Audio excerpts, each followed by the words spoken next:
Hi everyone, Olivia here. Today I'm going to take you through the main female reproductive hormones, what they do and how they work through the menstrual cycle. I'll be keeping it as short and simple as I can in this video because it's actually quite a complex and intricate process and I don't want to take up your whole day. I'll be using this chart here as a visual guide to help it all make sense. This is important information to learn because it allows you to understand how your body works and what exactly is going on through your cycle. So there are four main female reproductive hormones. They're estrogen, progesterone, follicle-stimulating hormone, and luteinizing hormone. FSH and LH are produced by the pituitary gland at the base of the brain, acting as signals to the ovaries. And the ovaries produce the estrogen and progesterone. So day one of the menstrual cycle begins on day one of your period. Your hormones are all at their lowest point here. The drop in estrogen at this time tells the pituitary to release FSH, kickstarting the growth of follicles in the ovaries. Over this time between your period starting and ovulation, so this section here, also known as the follicular phase, just one follicle will become dominant and eventually mature to become an egg.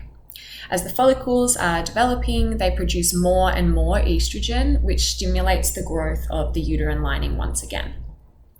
Eventually, estrogen levels increase enough to trigger a surge of both FSH and LH.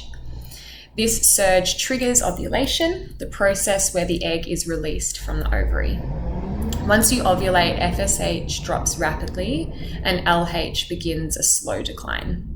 After this time, the time after ovulation, is referred to as the luteal phase.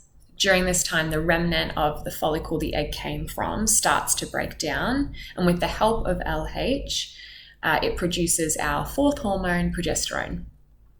LH is responsible for supporting this degrading follicle so that enough progesterone is produced and released. And when there's enough progesterone, LH will decline. Progesterone strengthens the uterine lining similar to estrogen, but it's responsible for making extra blood vessels so that this lining might eventually help to grow a fertilized egg if conception were to occur. If the egg isn't fertilized, then the progesterone starts to decline, estrogen declines, and the uterine lining is shed. And the cycle begins again with another period. So to recap, just a little bit more briefly, during the first part of your cycle, this follicular phase, you'll have a period. FSH will trigger follicle growth here, which increases estrogen levels again. The rise in estrogen thickens the uterine lining. Toward the end of this phase, one follicle will have matured into an egg, and there will be a surge of LH and FSH triggering ovulation. During the second part of your cycle, the luteal phase, FSH will drop and LH will support the ruptured follicle in producing progesterone. If the egg released isn't fertilized, progesterone will decline, estrogen will also decline, and your period will start. So you can see there's a lot of moving parts in a menstrual cycle involving your brain communicating with your ovaries and vice versa, and this very interesting dance between the reproductive hormones. If you enjoy these more educational videos, give us a like, and if this has piqued your interest or you have more questions, feel free to pop a comment below.